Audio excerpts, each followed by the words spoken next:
Salut les disciples, salut la famille, salut à tous les chrétiens.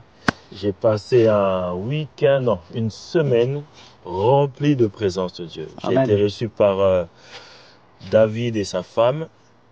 J'espère qu'ils vont me recevoir prochainement. J'espère. Et ils m'ont fait partager, avec eux, j'ai pu voir la région, même si j'ai visité un tout petit peu, mais l'objectif c'était de partager la présence de Dieu, partager l'évangile. Et ils m'ont accompagné. On a visité, on a vu des familles, on a rencontré des nouvelles personnes, des belles rencontres. Et on va vous partager un peu, en gros, ce que Dieu a fait. Yes. Ouais. Tu es arrivé mardi après-midi. Ouais. Le soir, nous sommes allés à l'église, nous avons pu partager. On a été accueillis par l'église de Marguerite. Le lendemain, nous sommes descendus. La mission, c'était d'aller sur Marseille, mais on a eu un appel sur un frère on devait prendre son témoignage. Ouais. Et on se retrouvait dans il est logé dans une écurie. Et on se retrouvait là-bas, dans ces écuries de chevaux. Ouais. Et la patronne de l'écurie avait un besoin. Ouais. C'était une chrétienne avec son mari, mais il manquait quelque chose dans sa foi. Il manquait quoi? Le parler en langue. Non, le baptême du Saint-Esprit. Ah oui, le baptême du Saint-Esprit, oui. Elle a dit que ça, elle a reçu Jésus, elle est passée par les eaux du baptême. Mais le Saint-Esprit, le baptême du Saint-Esprit, elle ne connaissait pas parce que dans son église, elle était avant, c'était un peu... Il fallait pas oser. Fallait pas oser. Ouais, c'était... alors que le Seigneur nous a tout dit, hein, il nous a tout donné. Hein. Et donc, on s'est retrouvé pour le frère à prendre le témoignage. Et à un moment, elle est arrivée avec son mari. Et son mari m'a dit, écoute David, je pense que ma femme a un besoin. Elle n'ose pas le demander au pasteur. Et on est allé voir Alvarez. Et Alvarez, il a accepté de prendre un temps avec elle. Et ça s'est passé qu'il y a eu la bénédiction. Elle a demandé, on a pu prier avec elle. Elle a vraiment reçu quelque chose en elle. Hein. Ouais, Cet esprit a agi sur son cœur, sur son âme. Et tu vas te faire le relais là. C'est toi qui étais avec elle. Hein. Oui, on était tous là. Et ce qui est beau, c'est qu'on voit Dieu, le Saint-Esprit descendre. On voit, oui, on le voit. Il se manifeste. Il se manifeste. C'est incroyable. Et c'est incroyable, l'atmosphère change. Et tu vois que le Saint-Esprit est sur la personne.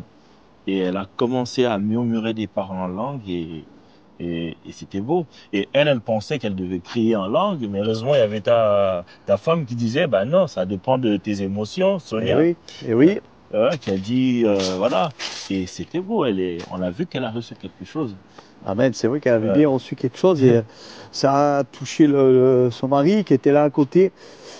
Et après tout cela, elle nous a proposé de faire dans ces écuries des réunions en plein air, comme il faisait il y a des siècles en arrière, dans les Cévennes ici, des réunions du désert, on appelait ça dehors. Okay. Et donc elle nous a proposé ces locaux et je pense que ça va se faire. Amen. Ça va se faire d'ici le printemps. Amen. On va mettre en place, on va faire un peu les travaux qu'il y a à faire dehors et après on pourra recevoir toutes les personnes qui auront besoin de la présence de Dieu. Amen. Et je pense qu'il y en a beaucoup. Cet après-midi aux écuries, on est resté quand même quasiment 4 heures et quelques, plus de 4 heures. Nous étions invités le soir à Martigues. Oui. À Martigues, chez des jeunes qui s'approchent de Jésus. Ils cherchent la présence de Dieu dans leur vie. Ils voulaient un peu savoir sur Jésus, la nouvelle naissance, surtout sur le baptême, sur le changement de vie. Et on a apporté la parole. On était parti, on est arrivé à quelle heure? À 20h? À 20h, on est parti à 3h du matin de Martigues. Et là, ça a commencé à tirer parce que nous savons que nous le faisions pour la grâce de Dieu et on priait pour que le Seigneur nous lève la fatigue. Donc, très très bonne soirée, prière, révélation. Amen. Ils ont compris vraiment ce que Jésus attendait d'eux et ils ont compris qu'ils avaient besoin de lui. Le couple était vraiment béni et je crois même que la femme du jeune a commencé à s'ouvrir par rapport à la parole de Dieu. Oui. Et ils ont manifesté ce besoin de naître de nouveau, mais on a vu qu'ils avaient besoin de comprendre encore un peu plus. Ah oui. Donc voilà, avec beaucoup de sagesse.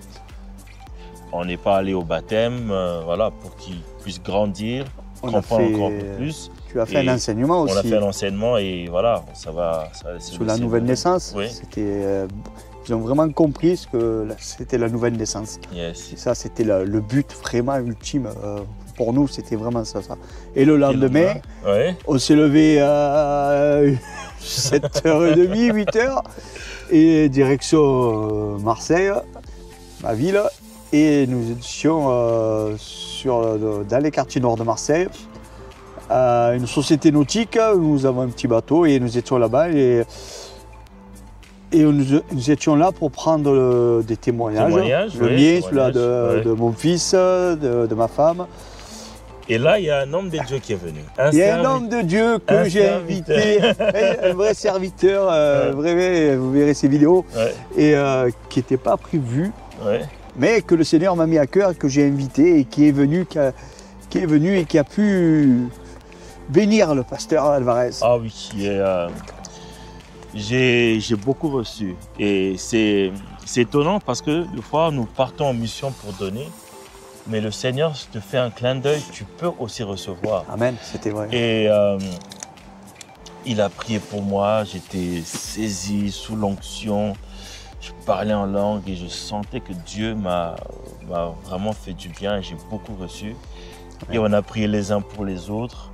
Et pendant quoi? 4 heures 4 heures 4 heures, imaginez, dans une pièce où logiquement c'est les machines à café, il y a beaucoup de monde qui rentre. Et nous avons prié simplement, Seigneur, que nous ne soyons pas dérangés et personne n'est rentré toute l'après-midi. Nous avons eu la pluie, le vent, le soleil qui est revenu à la fin des prières. On a vraiment vécu un moment de grâce, vraiment. Et que c'est exceptionnel de vivre des moments comme ça. Il n'y a que le Seigneur qui nous offre des moments comme ça. Donc le soir, nous sommes allés après chez mon fils, chez ma belle-fille, qui nous ont invités. On a passé de bons moments, on a partagé. On a été vraiment... C'est des jeunes chrétiens. Ça fait 1 an qu'ils vraiment ils suivent Jésus et ils ont compris la puissance de Dieu dans leur vie. Et nous avons passé un temps de partage, de prière, un très bel accueil. Le lendemain, nous sommes redescendus sur Marseille. Nous étions dans les Calanques au nord de Marseille et on est allé pour prendre le témoignage de Baptiste. De Baptiste, mon fils. Ton témoignage aussi. Mon témoignage aussi. Vous l'aurez bientôt sur la chaîne. Ouais.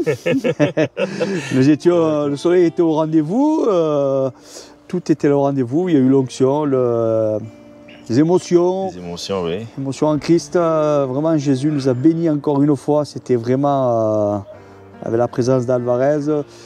Il y a même des personnes qui passaient, qui nous entendaient témoigner et qui s'arrêtaient pour nous écouter. Et ça, c'était une grâce, Seigneur. On n'a même pas eu besoin d'évangéliser. Je pense qu'ils ont entendu tout ce que nous avons à dire avec sincérité et notre cœur. Et le soir même. Et le soir, ouais. Et le soir même. On a fait 1 heure pour aller à Montpellier. On est reparti de Marseille, plus d'une heure. Plus d'une heure. 1h30 de route de Marseille. Nous sommes repartis chez une famille chrétienne qui nous a accueillis chez elle. C'était à Sommières, à côté de Montpellier. Et pareil, vraiment une famille, des enfants, des magnifiques enfants et des parents vraiment disposés à suivre le Seigneur au service. Et ça s'est passé comme Jésus l'a voulu. Ouais, il y a eu un baptême, il faut dire un rebaptême du Saint-Esprit. Il y a eu des paroles de connaissance. Il y avait l'impactation de la présence de Dieu. Tu peux parler, hein, tu vas pas dire. Ah, je t'écoute. Non, je t'écoute. Tu vois si tu fais pas d'erreur. Parce qu'il faut le contrôler quand même. Et on a prié pour un enfant qui avait 60% de surdité à l'oreille. Il était sourd quasiment. Ça venait d'être découvert il y a quelques jours. Et les parents ils étaient en prière pour ce moment-là. Et le pasteur a pu imposer les mains. Et à 1 mètre, il n'entendait pas, quasiment pas. Il parlait fort, il criait tout le temps pour parler. Et doucement, en priant pour lui, avec les parents, tous ensemble, et le pasteur, il s'est passé vraiment quelque chose. Petit à petit, le pasteur il reculait, il claquait des doigts et il n'entendait pas, on repriait, il entendait doucement de 2 mètres, 4 mètres, 5 mètres, 6 mètres. Amen. À 8 mètres, il entendait alors qu'il n'entendait pas 2 mètres devant. Et nous avons vraiment vécu quelque chose qui nous a régénéré encore parce qu'on connaît sa puissance. Mais là, quand on le voit à l'œuvre, c'est magnifique. Amen. Et après, ça a été la maman. Oui, la maman. La maman qui a reçu la grâce prophétique. Ah oui, complètement. Et elle a prophétisé même le soir même. Oui. Le soir même, parce qu'il s'est passé d'autres personnes. Il s'est passé que sa famille a su qu'on était là. Et il y avait un besoin pour un jeune, un besoin pour une maman. Voilà, ils sont venus, nous avons pu partager l'évangile. Et nous avons pu prier pour eux. Ils ont accepté, surtout le fils qui a accepté qu'on puisse prier pour lui. Il y avait sa compagne, vraiment qui ne connaissent pas. Mais ce qui était un peu étrange, le fils était fermé dès le départ. Dès le départ, il ne voulait pas. Il ne voulait rien savoir. Mais il est venu quand même, il ne comprenait pas. Prier pour lui. Ah oui, ils ont bien échangé, même. Et s'il écoute ce témoignage, je l'encourage encore à persévérer. Parce que c'est vraiment une bonne personne. J'ai vraiment aimé ce jeune sincère. Yes. Enfin, vraiment sincère et véritable. Il a parlé avec son cœur et je l'encourage, il le sait, à reprendre le sport et vraiment à chercher la présence de Jésus dans sa chambre ou là où il sera, qu'importe le lieu où tu es, Dieu se manifeste tout le temps. Et il y a eu la personne qui a quand même prophétisé. Oui. Que le Seigneur t'a parlé de elle et tu l'as dit, elle a reçu ce don que le Seigneur lui a donné. Yes. De parler avec l'esprit. Oui. Et on a quitté là-bas à quelle heure? Alors, on devait partir à 10h30 du soir parce qu'on était très très fatigués. Vu que je suis le chauffeur et qu'au retour, au retour, ils dormaient tous, sauf moi, parce que c'est moi qui étais le chauffeur. Mais bon, c'est une grâce d'attendre que j'étais pas seul quand même. Mais c'est vrai que nous sommes partis à 2h30 du matin, encore une fois. Et ce matin, là où j'habite, il y a un berger qui a vraiment des brebis et des agneaux, c'est un éleveur, avec qui j'avais pu partager autour d'un café mes expériences dans le Seigneur, mes rencontres, les miracles que j'ai pu vivre avec mon foyer. Ce matin, il m'a appelé à 9h du matin alors qu'on était en train de dormir, parce qu'on n'en pouvait plus. Et il m'a dit, venez, je t'attends avec le pasteur à la bergerie et je voudrais vous montrer mon métier. Et ce matin, nous étions à la bergerie. Oui, et moi je voyais les Écritures de comment Jésus est le bon berger. Ah oui. Il connaissait le nom des brebis, c'était vraiment étonnant. Et je lui ai posé une question. Tu te lèves à quelle heure? Il me dit, je me lève dès le matin, au lever du soleil.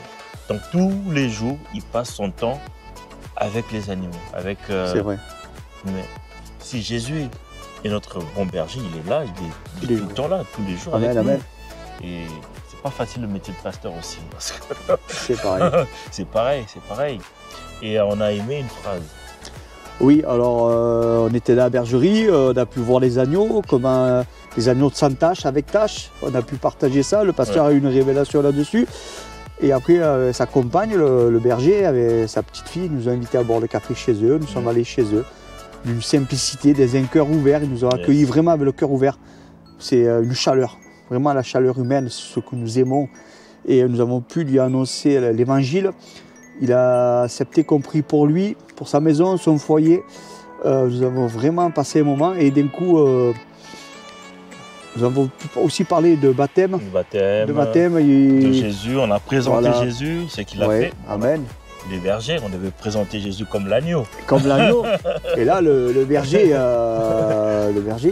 il a eu une parole qui nous a vraiment touchés. Moi, j'ai été vraiment touché dans mon cœur. J'ai même eu des larmes qui ont coulé. Je pense que le pasteur, il n'était pas trop loin aussi. Il nous a vraiment chamboulé sur cette parole et je te laisse annoncer cette parole. Il a dit que l'agneau, parce qu'il égorge les... Oui, c'est lui qui vend les agneaux à la Pâque. Pour la Pâque, il vend les agneaux et c'est lui qui doit le soin de sacrifier les bêtes, des agneaux. Et il a dit que l'agneau se laisse faire et se donne même. Il se donne même. C'est là que pour le sacrifice. Et c'est là qu'on comprend pourquoi ce que Jésus il s'est donné, il s'est livré pour nous. À la croix. À la croix. Et c'est là que ça a eu un impact dans notre... Parce que le Saint-Esprit nous a parlé de suite. Le mot donner, ça a eu vraiment un sens pour nous. Et lui, il a compris le sens que ça a été pour lui aussi.